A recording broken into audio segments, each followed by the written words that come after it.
माझ्या महाराष्ट्रातील बांधवांनो, भगिनींनो आणि मातांनो, नमस्कार. जय महाराष्ट्र. बऱ्याच दिवसानंतर आपण भेटतो आहोत. जवळपास 1 महिना होऊन गेला असेल. या एका महिन्यामध्ये जे काय घडलं ते आपल्या समोर घडलेलं आहे. अनेक संकटांचं असं असतं की यायला लागले की एका मागोमाग एक येतात. कोरोनाशी लढतो आहोत, त्याच्यात मध्ये निसर्ग चक्रीवादळ आलं. आपण सर्व किनारपट्टीतली लोक श्वास रोखून बघत होतो की हे वादळ नेमकं कुठे धडकणार. रायगडमध्ये ते धडकलं आणि त्याची नंतर जी काय मी पाहणी केली त्या वादळाची भीषणता भयानक होती. जे त्या वादळाच्या तडाख्यात सापडले नशिबाने वाचले असं मी म्हणेन, पण त्याचबरोबरीने आपल्या शासन यंत्रणेने सुद्धा खूप चांगलं काम केलं. मनुष्यहानी किंवा प्राणहानी, जीवितहानी कमीत कमी कशी होईल यासाठी सतर्कता दाखवली. एक सुद्धा कोळी बांधव किंबहुना एक सुद्धा मच्छीमारी करणारी बोट आपण समुद्रात राहू दिली नाही. त्याने वेळेमध्ये आपल्या घरात आणलं, सुरक्षित जागी हलवलं आणि त्यामुळे प्राणहानी झाली, पण ती कमीत कमी ठेवण्यात आपल्याला काही प्रमाणात यश आलं. आर्थिक नुकसान तर झालेलं आहे. मोठी मोठी झाडं उन्मळून पडलेत, फळबागा उद्ध्वस्त झालेल्या आहेत, घरांची छपरे उडून गेलेले आहेत. नुकसान अतोनात झाले, पण त्या अतोनात नुकसान म्हणजे विजेचे खांब सुद्धा उन्मळून पडलेले आहेत. या नुकसानीमध्ये आपण हेही पाहिलं की सरकार खंबीरपणाने या सर्व किनारपट्टीतल्या कोकणवासियांच्या आणि जिथे जिथे हे वादळ पुढे सरकलं, ज्यांचं नुकसान झालं त्या सगळ्यांच्या पाठी खंबीरपणे उभं आहे. या गेल्या काही दिवसात काय झाले, एक तर आपण असे भेटू शकत नाही आहोत. हा विकास म्हणायचा का, कल्पना नाही, पण प्रत्यक्ष भेटी होत नाहीत आणि असं भेटावं लागतंय. आणि पूर्वी आपण अनेक दिवसानंतर भेटल्यानंतर विचारायचो, काय रे, कसा आहेस. मग जो तो आपापली दुःख असतील, व्यथा असतील, वेदना असतील एक बाजूला ठेवून भेटीत बोलायचं की मजेत आहे. आता सगळ्यांची परिस्थिती तीच आहे. कसे आहात, जसे तुम्ही आहात तसेच आम्ही आहोत. सगळे घरातच आहोत. सगळं काही ठप्प आहे, संपूर्ण जग ठप्प आहे आणि या संकटाचा सामना आपण करत आहोत. आज मी आपल्याशी बोलताना परवा 1 तारीख आहे. ही 1 तारीख आषाढी तर आहेच, पण जे आपल्यासाठी डॉक्टर्स योद्धे बनून लढत आहेत त्यांचा डॉक्टर्सचा राष्ट्रीय डॉक्टर दिन आहे. त्या सगळ्यांना मी त्यांचं कौतुक करतो, त्यांना धन्यवाद देतो.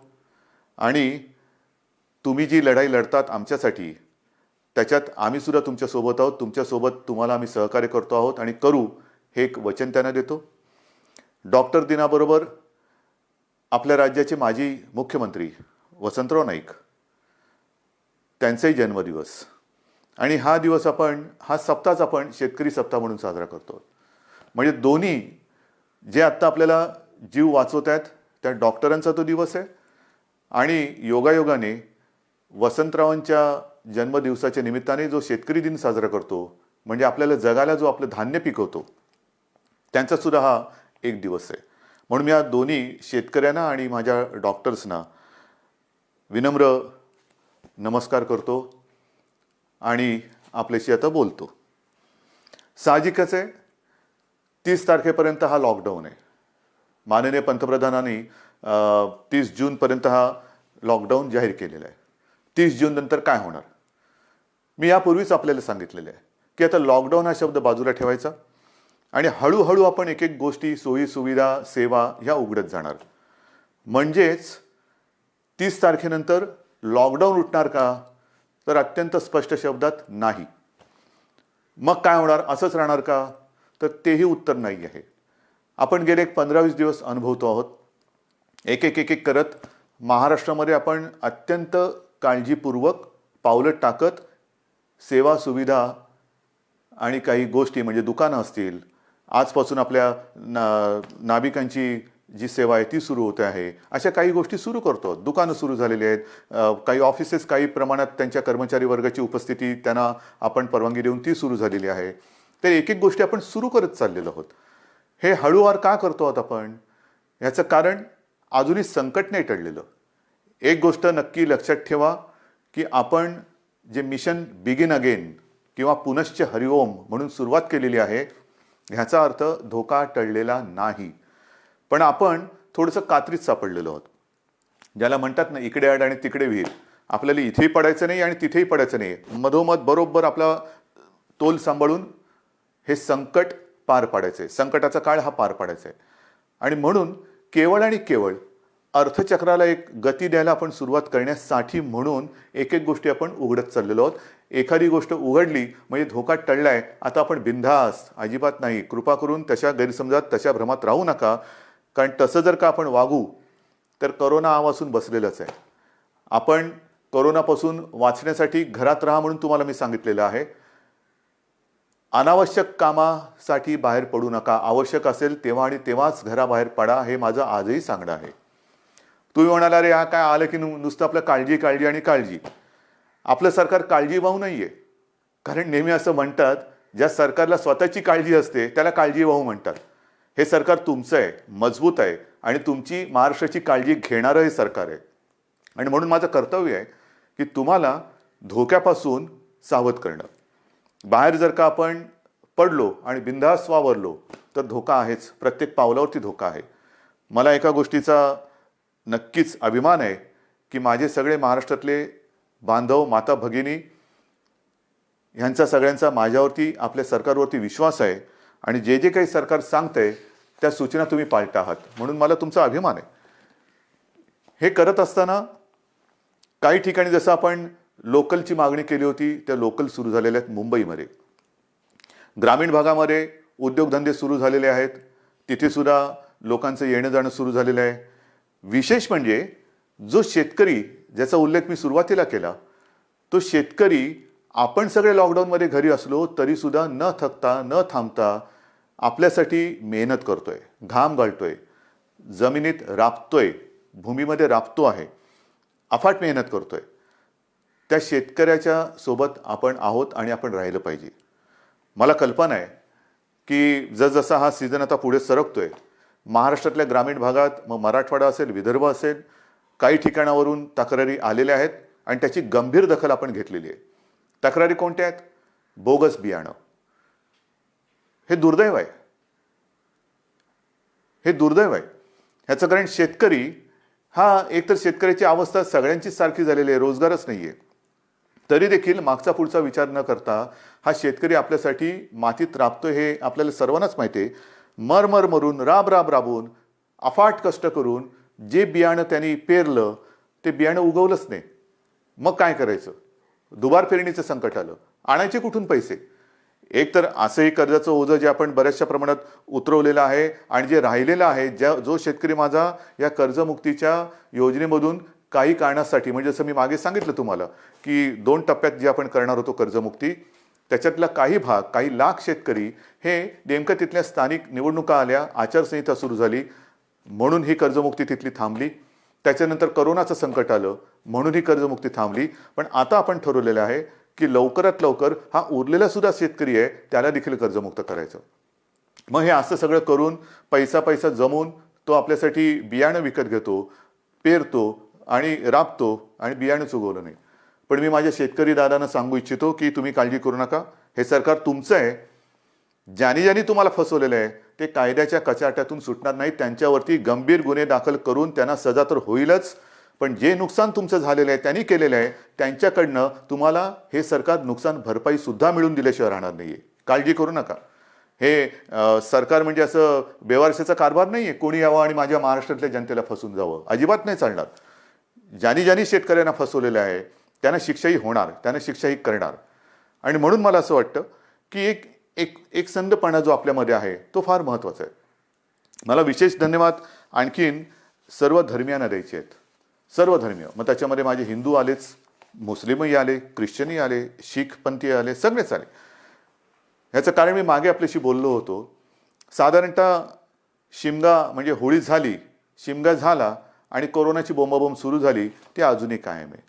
सगळ्यांनी, मग तो ईद असेल, मग आपली रामनवमी असेल, आता तर मुख्य म्हणजे आषाढीची वारी, आषाढी एकादशी आता परवा आहे, मी चाललोय.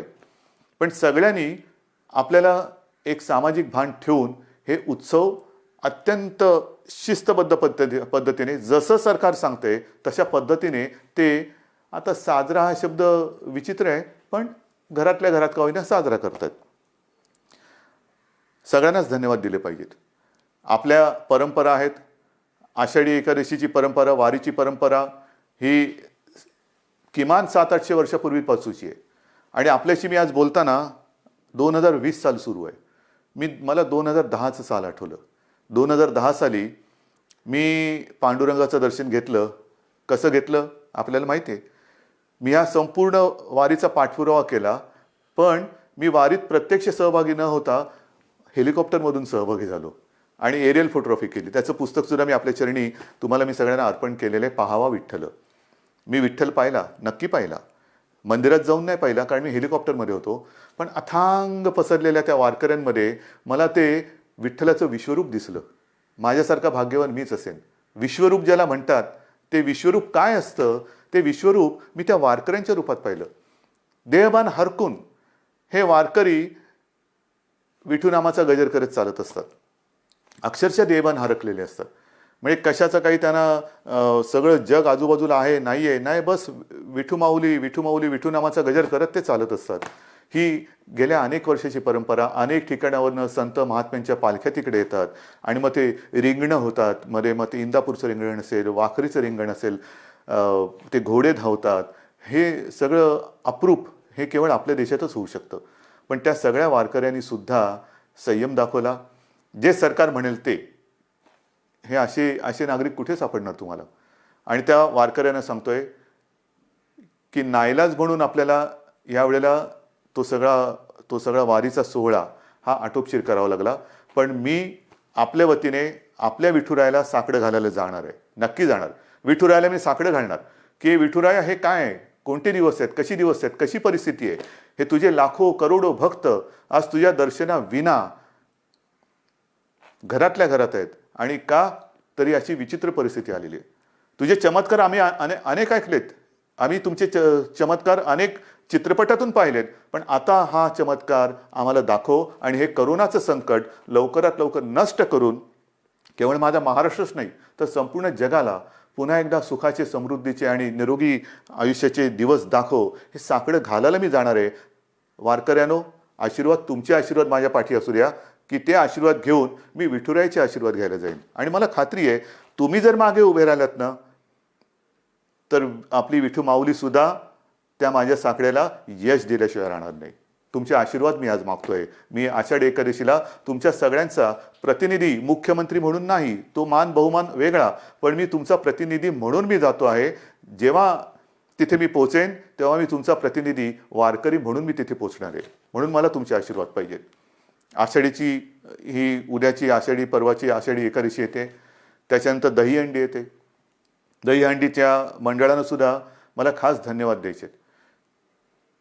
कोणीही माझ्याशी बोलायला आलं नाही, कोणी कोणाशी चर्चा केली नाही, पण एक सामाजिक भान ठेवून त्यांनी स्वतःहून दहीहंडीचा उत्सव हा रद्द केला. ह्यालाच म्हणतात एक सामाजिक जाणीव, सामाजिक भान. शेवटी उत्सव म्हणजे काय, कोणासाठी उत्सव, आनंदासाठी असेल. पण जर हे संकट चहूबाजूनी आपल्याला वेढून टाकत असेल तरी देखील आम्ही उत्सव साजरे करतोय, हे असा आंधळेपणा नाही उपयोगाचा. मग दहीहंडी झाल्यानंतर मी काल परवाकडेच गणपती उत्सवाबद्दल एक आपल्याला विनंती केलेली आहे. कारण जसं वारीची परंपरा आहे, दहीहंडी आपल्याकडे साजरा होतोय, मग गणपती बाप्पा येणार, मग नवरात्री येणार, मग दिवाळी येणार, त्याच्यामध्ये ईद येणार, मग आपल्या मुंबईमध्ये माउंट मेरीची यात्रा येणार. हे सगळे सणवार हे सगळ्या धर्मियांचे हे आता येणार. पण त्याच्यामध्ये जर का आपण आपलं सामाजिक भान पाळलं नाही तर ज्या संकटाशी आपण लढतो आहोत त्या संकटाला आपण आपला दरवाजा उघडा करून देतो आहोत. म्हणून मी गणपती उत्सवात सगळ्यांना विनंती केलेली आहे. एक तर सर्व मंडळांची मी बैठक घेतली आणि त्यांना सुद्धा मला खास धन्यवाद द्यायचे आहेत की सर्व मंडळांनी एक सुरामध्ये सांगितलं की उद्धवजी, सरकार घेईल तो निर्णय आम्हाला मान्य आहे. तुम्हाला सुद्धा मी मनापासून नमस्कार करतोय.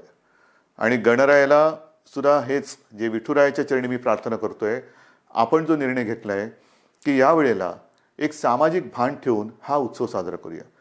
मी सर्वांना विनंती केलेली आहे की जिथे जिथे सार्वजनिक गणेशोत्सव होतात, मुंबई, पुणे, सर्वत्र सर्वत्र राज्यभर होतात. मग काही काही मूर्त्या 15-15, 20-20 फूट असतात, 22 फूट, 23 फूट. नाही, आता ही परिस्थिती तशी नाही आहे. सर्वांनी थोडा संयम ठेवा. आणि मूर्तीची उंची जास्तीत जास्त मी 4 फूट सांगितलेली आहे. का 4 फूट सांगितली? तर मूर्ती हलवताना सुद्धा जास्त लोक एकमेकाच्या जवळ येता कामा नयेत. विसर्जनाची सुद्धा आगमनाची मिरवणूक नाही, विसर्जनाची मिरवणूक नाही. मग गणेशोत्सव साजरा कसा करायचा? अजून थोडा अवधी आहे. आपण चर्चा करून त्याच्यातनं सुद्धा हा नेमका कसा करायचा त्याच्यावरती मार्ग काढू. कारण आपण परंपरा जपणारी माणसं आहोत. ज्या लोकमान्यांनी त्या काळात, स्वातंत्र्यपूर्व काळामध्ये घरातला गणपती त्यांनी बाहेर आणला. कारण स्वराज्य, त्याच्यासाठी लोक एकत्र आली पाहिजेत.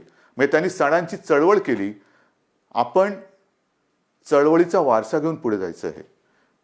त्या चळवळीमध्ये सगळी लोक एकत्र आली, एकोपा वाढला. आता सुद्धा तो एकोपा कायम आहे. मग हा एकोपा चळवळीसाठी पुढे न्यायचा असेल तर आपण आपला महाराष्ट्र विघ्नहर्त्याचं आगमन होतंय, मग त्याचे आशीर्वाद घेऊन त्याच्या साक्षीने विघ्नमुक्त करू शकतो का, कोरोनामुक्त करू शकतो का, हे आपल्याला बघायला पाहिजे. आणि करू शकतो. जर का आपण ठरवलं तर आपण नक्की करू शकतो. आरोग्यविषयक जर का आपण शिबिरे घ्यायचं ठरवलं, मध्ये मी जसं आपल्याला सांगितलं की रक्ताचा तुटवडा आल्यानंतर रक्तपुरवठा किंवा रक्ताचा साठा कमी होता, तेव्हा मी 2 वेळा आवाहन केलं की रक्तदान करा. मी आवाहन करण्याचा अवकाश, चहूबाजूने रक्तदाते पुढे आले आणि ती जी काय आपली टंचाई होती ती दूर झाली. रक्तदान करा म्हटलं तर रक्तदान केलं. कारण आपण गणपतीचे अंधभक्त नाहीत तर जागरूक भक्त आहोत. आणि त्याच्यासाठी मला असं वाटतं की आरोग्यविषयक काय खबरदारी घेता येईल, काय जागरूकता आणता येईल, काय करता येईल, या सगळ्या गोष्टी आपण हळूवार सांगत जाऊ. तूर्त मी आपल्याला मूर्तीची एक कल्पना दिलेली आहे. रक्तदानाबद्दल मी जेव्हा बोललो तेव्हा आणखीन एका विषयाबद्दल मला आपल्याशी बोलायला पाहिजे. आणि तो विषय आहे रक्तदानाशी निगडीत, तो म्हणजे प्लाझ्मा थेरपी. आपल्याला कल्पना आहे की साधारणतः मार्चपासून हे कोरोनाचं संकट आपल्यासमोर आल्यानंतर त्या संकटाची आपण जे हातात शस्त्र मिळेल ते शस्त्र घेऊन लढतो आहोत. मग लॉकडाऊन असेल, लॉकडाऊन, ट्रॅकिंग ट्रेसिंग असेल तेही करतो आहोत, चाचण्या वाढवतो आहोत. चाचण्या वाढवल्यानंतर उपचार पद्धती. आणि मी नक्की सांगेन, अभिमानाने सांगेन की आपला महाराष्ट्र, आपली मुंबई, जे आपले डॉक्टर्स आहेत, जो आपला टास्क फोर्स आहे, उपचाराच्या बाबतीमध्ये जगाच्या बरोबरीने आपण चाललेलो आहोत. कुठेही एक सूतभर सुद्धा जगाच्या पाठी आपण नाही. चहूबाजूला आपली नजर आहे. कोणत्या देशात काय चालले, या देशात काय चालले, कोणते उपचार होत आहेत, कोणते औषधे होत आहेत. म्हणजे गेल्या आठवड्यामध्ये सहज मी बसलो असताना मला मेसेज आले. BBC मध्ये एक बातमी होती, ब्रेक थ्रू डेक्सामेथाझॉन हे नवीन औषध सापडलं. मी टास्क फोर्सच्या डॉक्टरना फोन केला. ते म्हणाले, उद्धवजी हे औषध आपण गेले 2 महिने आवश्यकतेनुसार वापरतोच आहोत. म्हणजे आपण हे औषध वापरतोच आहोत. मग प्लाझ्मा थेरपी सुद्धा आपण साधारणतः मार्च-एप्रिलपासून सुरू केलेली आहे. पण आज मला अभिमानाने एक गोष्ट सांगावीशी वाटते की सुरुवातीला आपल्याकडे 1-2 ठिकाणीच प्लाझ्मा थेरपी आपण वापरत होतो. आजपर्यंत साधारणतः असं धरा की 10 जणांवरती आपण उपचार केले असतील तर जवळपास 9 जण त्याच्यात बरे झालेत, 7 जण तर जवळपास बरे होऊन घरी पण गेलेले आहेत. म्हणजे प्लाझ्मा थेरपी सुद्धा उपयोगी पडते. आणि त्याच्यासाठी उद्याच एका गोष्टीचं आपण लोकार्पण करतो आहोत. जे करतो आहोत ते तळमळीने करतो आहोत, मनापासून करतो आहोत आणि आवश्यकतेपेक्षाही थोडं जास्त करण्याचा आपला प्रयत्न आहे. आणि उद्या आपण एक गोष्ट अशी करतोय की कदाचित, मी कदाचित शब्द वापरतोय, कदाचित देशातलं सगळ्यात मोठं प्लाझ्मा थेरपी देणारं आपलं राज्य ठरेल. प्लाझ्मा थेरपीचा वापर करणारं आपलं राज्य ठरेल. कारण आपण ही केंद्र वाढवतो आहोत. पहिल्यांदा 2 होती, त्याचा विस्तार आपण करतो आहोत. उद्या कदाचित देशातलं सगळ्यात प्लाझ्मा थेरपीचा वापर करणारं पहिलं राज्य ठरेल आपलं. पण हे सुविधा झाल्या.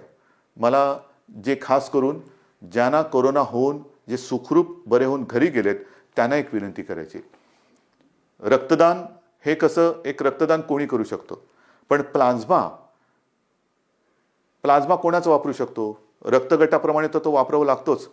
पण ज्यांना कोरोना होऊन जे बरे झालेत आणि ज्यांच्या शरीरात ती अँटीबॉडी तयार झालेली आहे, अशांचं रक्त घेऊन त्यातनं प्लाझ्मा घेऊन त्या रक्तगटाच्या रुग्णाला जर तो प्लाझ्मा आवश्यकतेनुसार वापरला तर बऱ्याच रुग्णांचा प्राण आपण वाचवू शकता.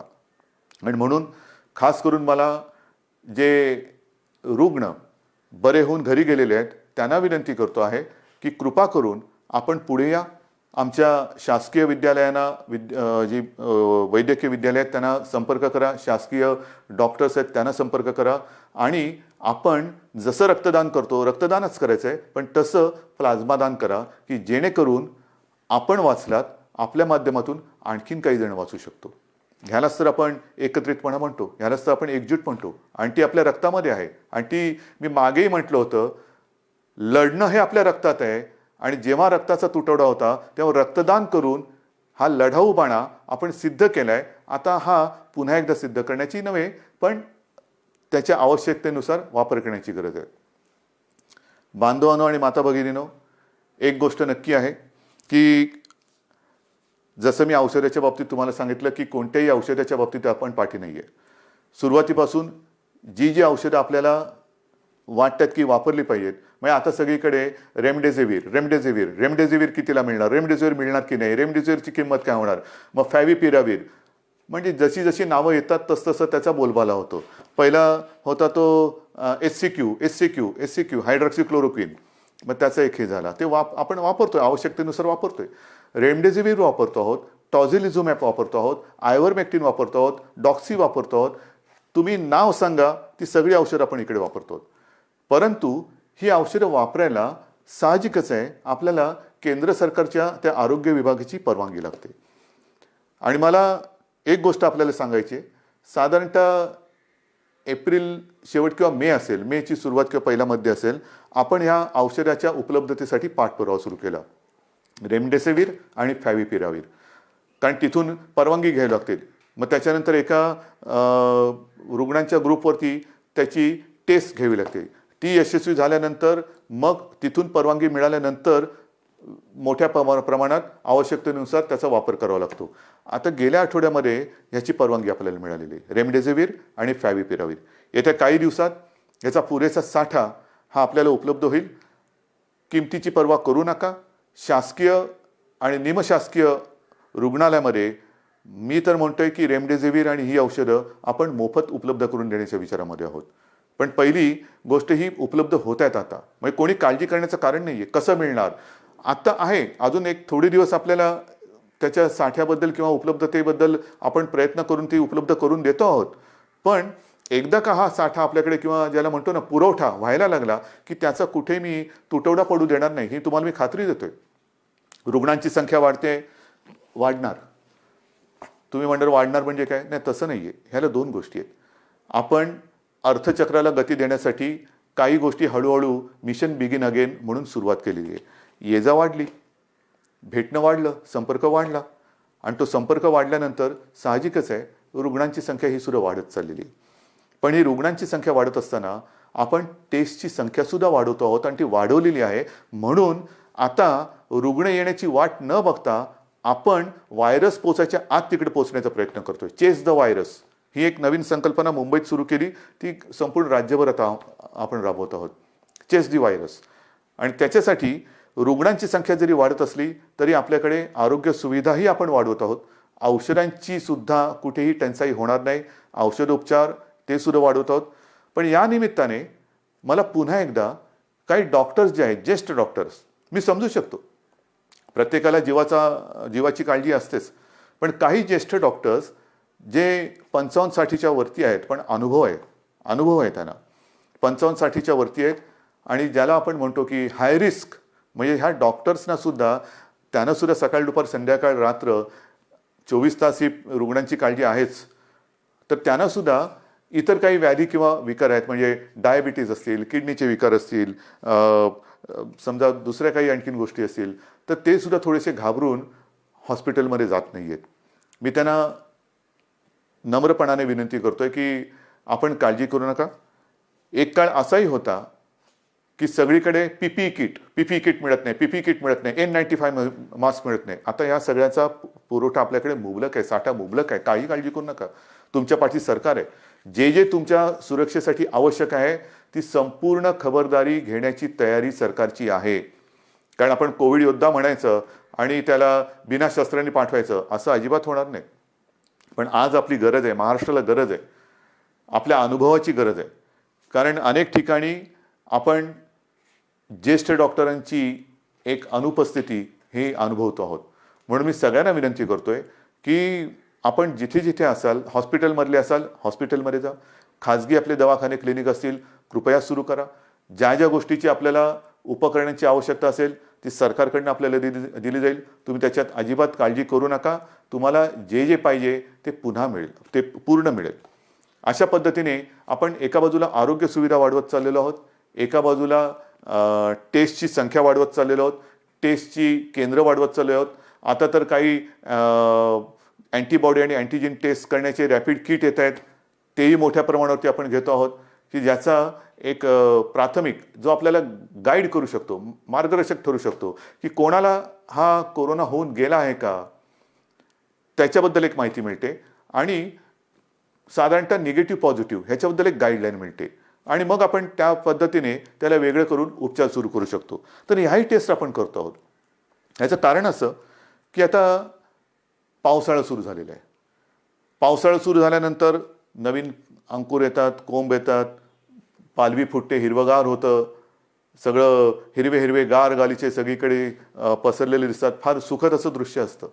पावसाळा जसं एक नवीन जीवन घेऊन येतो तसंच प्रत्येक ऋतू हा त्याचे काही चांगले आणि काही विचित्र गोष्टी घेऊन येत असतो. पाऊस म्हटल्यानंतर ह्या 2-3 बैठका गेल्या काही दिवसात झालेल्या, त्याच्या आधी झालेलं जसं निसर्ग चक्रीवादळ आलं त्याच्या तयारीची बैठक, जास्त पाऊस पडणार आहे का, मग कुठल्या भागात पडणार आहे, पूर येऊ शकतो का, त्याची तयारीची बैठक. म्हणजे पाऊस आला आनंद हा घेऊन येतो, नवजीवन घेऊन येतो, पण कुठेतरी नैसर्गिक आपत्ती घेऊन येतो. पूर आला नाही तरी काही ठिकाणी अतिवृष्टीमुळे इतर रोगराई येते. मग त्याच्यात मलेरिया आला, डेंग्यू आला, लेप्टो आला, डायरिया आला, सर्दी खोकला आला आणि त्याच्यासोबत कोरोना आहे. मग काय करणार, ह्याची सुद्धा तयारी आपली सुरू आहे. पण मला आपल्याला खास करून शहरी भागात राहणारी जी लोक आहेत त्यांना सांगायचं, मग मुंबई, पुणे, नाशिक सगळीकडे, संभाजीनगर आहे, नागपूर आहे, सगळीकडेच, की या वेळेला आपले सगळे कर्मचारी ह्या कोरोनाच्या लढाईमध्ये आहेत. अफाट मेहनत करतात, साफसफाई करतात, नालेसफाई होते, सगळं साफसफाई होते. पण आता थोडी स्वतःची काळजी मी 1-2 वर्षापूर्वी सुद्धा, किंवा मला असं वाटतं तेही त्याला 7-8 वर्ष झाली असतील, विशेषतः तेव्हा मुंबईपुरतं मी बघत होतो. आता तर माझा महाराष्ट्र, तुम्ही सगळे माझे सोबती आहात, मला संपूर्ण महाराष्ट्र बघायचं आहे.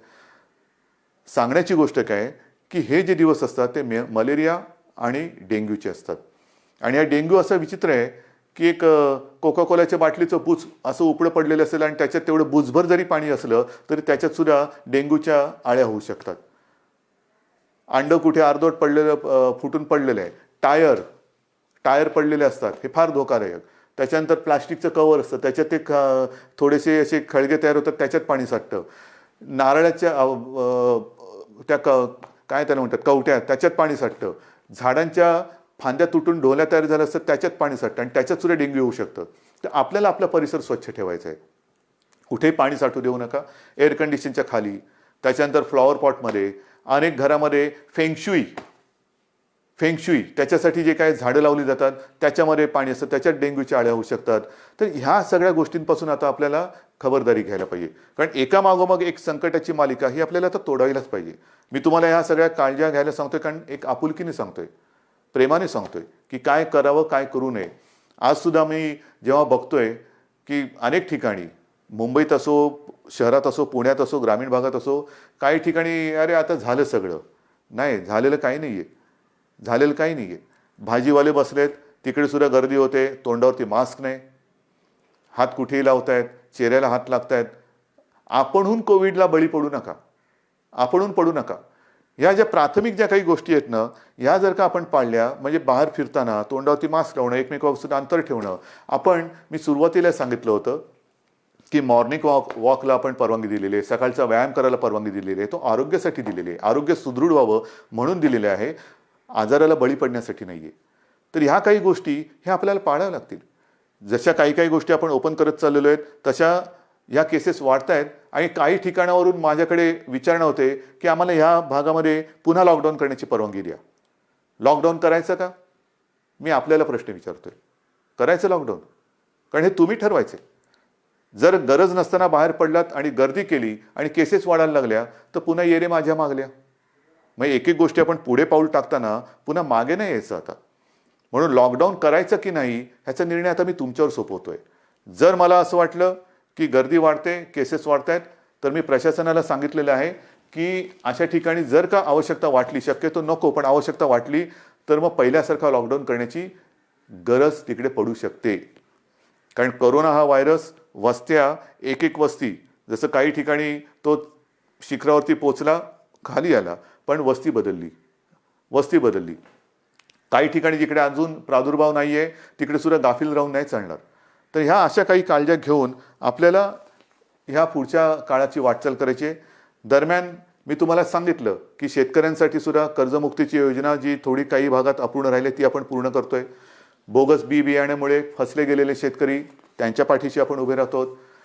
आता 30 जूनला प्रधानमंत्री गरीब कल्याण योजना ह्याच्यामध्ये खास करून जे भगवं रेशन कार्ड ह्यांना अन्नधान्य देण्याची जी योजना आहे तिची मुदत संपते. बिना रेशन कार्ड म्हणजे ज्यांच्याकडे रेशन कार्ड नाही त्यांना अन्नधान्य देण्याची योजना संपते. मी गेल्या 8-10-15 दिवसापूर्वी जेव्हा प्रधानमंत्र्यांची व्हिडिओ कॉन्फरन्स होती तेव्हा स्वतः ही मागणी केलेली आहे की 30 तारखेला ही मुदत संपते, धान्य देण्याची मुदत संपते आहे, कृपा करून आणखीन 3 महिन्यासाठी आम्हाला वाढवून द्या. कारण अजूनही हे संकट गेलेलं नाही, उलट केसेस वाढत आहेत. त्याच्यामुळे ही भगवं रेशन कार्ड असेल किंवा ज्यांच्याकडे रेशन कार्ड नाही यांना धान्य देण्याची जी काही योजना आहे प्रधानमंत्री गरीब कल्याण योजना ती आणखीन आम्हाला 3 महिने वाढवून द्या हे मी पंतप्रधानांकडे सांगितलेलं आहे. मला खात्री आहे की त्यांना सुद्धा व्यवस्थित सगळ्याची कल्पना आहे आणि ही कल्पना असल्यानंतर लवकरात लवकर आपल्याला त्याच्याबद्दल परवानगी मिळेल ही मला खात्री आहे. हे सगळं झालं चित्र हे आरोग्यविषयक. अर्थचक्राच्या बाबतीमध्ये आपण खचून गेलेलो नाही आहोत. मला एका गोष्टीचा अजून एक अभिमान आहे, नक्कीच आहे, की गेल्या 15 दिवसात महाराष्ट्राने जवळपास 16,000 कोटींचे सामंजस्य करार काही विदेशी कंपन्यांसोबत केलेले आहेत. 16,000 कोटी ही एक फार आपली जमेची बाजू आहे. म्हणजे या संकटामध्ये सुद्धा आपला महाराष्ट्र हा विविध गुंतवणूकदारांना आणि उद्योजकांना आपला वाटतोय हे फार महत्त्वाचं आहे. येत आहेत या गुंतवणूकदारांना कुठे आपण दरवाजे बंद ठेवलेले नाही आहेत. या माझ्या महाराष्ट्रात या, माझ्या विदर्भात या, माझ्या मराठवाड्यात या, माझ्या कोकणात या, माझ्या उत्तर महाराष्ट्रात या, पश्चिम महाराष्ट्रामध्ये या, जिथे तुम्ही म्हणाल तिथे तुम्ही या. जे जे काय तुम्ही कराल तुम्ही जरूर करा. तुमच्यासाठी आमच्या महाराष्ट्राची, देशाची आणि महाराष्ट्राची दारं उघडी आहेत. आल्यानंतर साहजिकच आहे अर्थचक्राला गती मिळाली पाहिजे, माझ्या स्थानिक भूमिपुत्रांना नोकऱ्या मिळाल्या पाहिजेत, रोजगार मिळाला पाहिजे. ह्या सगळ्या गोष्टींसाठी आपण नुसतं कोरोना एके कोरोना करत नाही बसलेलो आहोत. इतर सुद्धा काही ज्या गोष्टी आहेत, ज्या उद्योगधंद्याच्या बाबतीत असतील, विकास कामाच्या बाबतीत असतील, ह्याही गोष्टी, ह्याही आघाड्यांवरती आपण ती ऑफिसेस लॉकडाऊनमध्ये ठेवलेली नाहीत. आपला संपर्क सुरू आहे.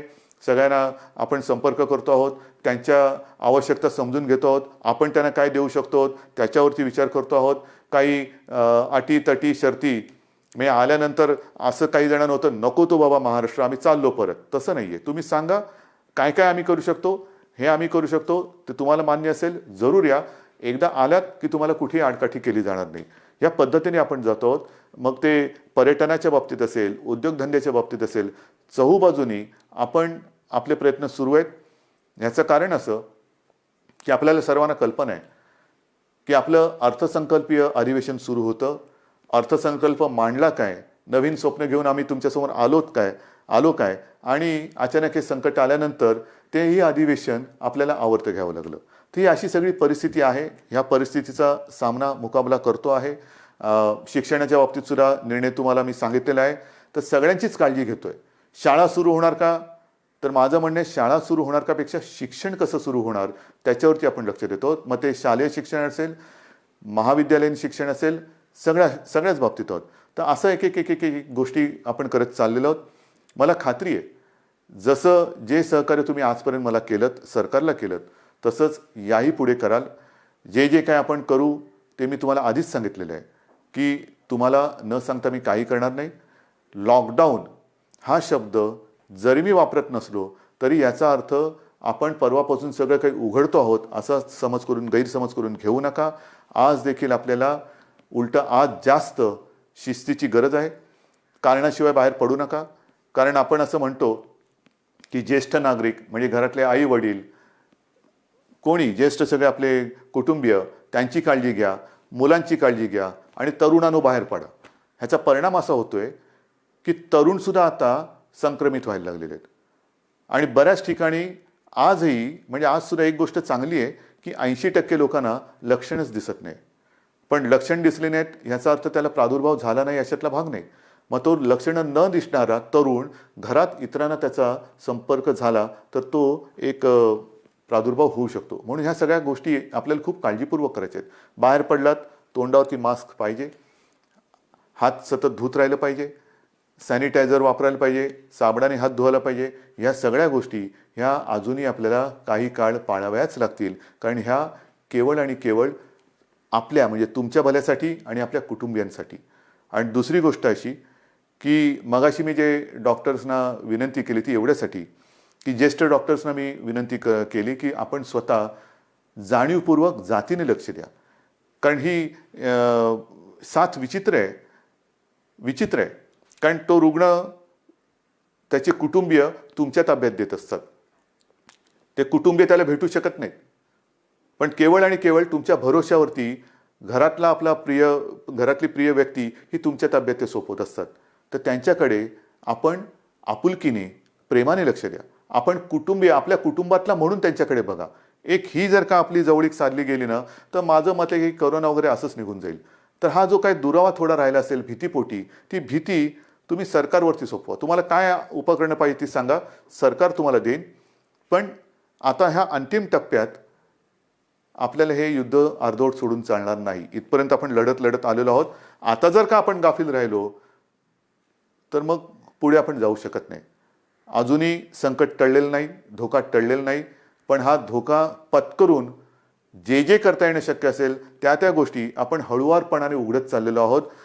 लॉकडाऊन पुन्हा करण्याची वेळ येऊ नये आणि त्याच्यासाठी आपलं सहकार्य जसं आजपर्यंत सरकारला मिळालं तसंच ते यापुढे सुद्धा मिळेल अशीच अपेक्षा आणि विश्वास व्यक्त करून मी आपली रजा घेतो. जय हिंद, जय महाराष्ट्र.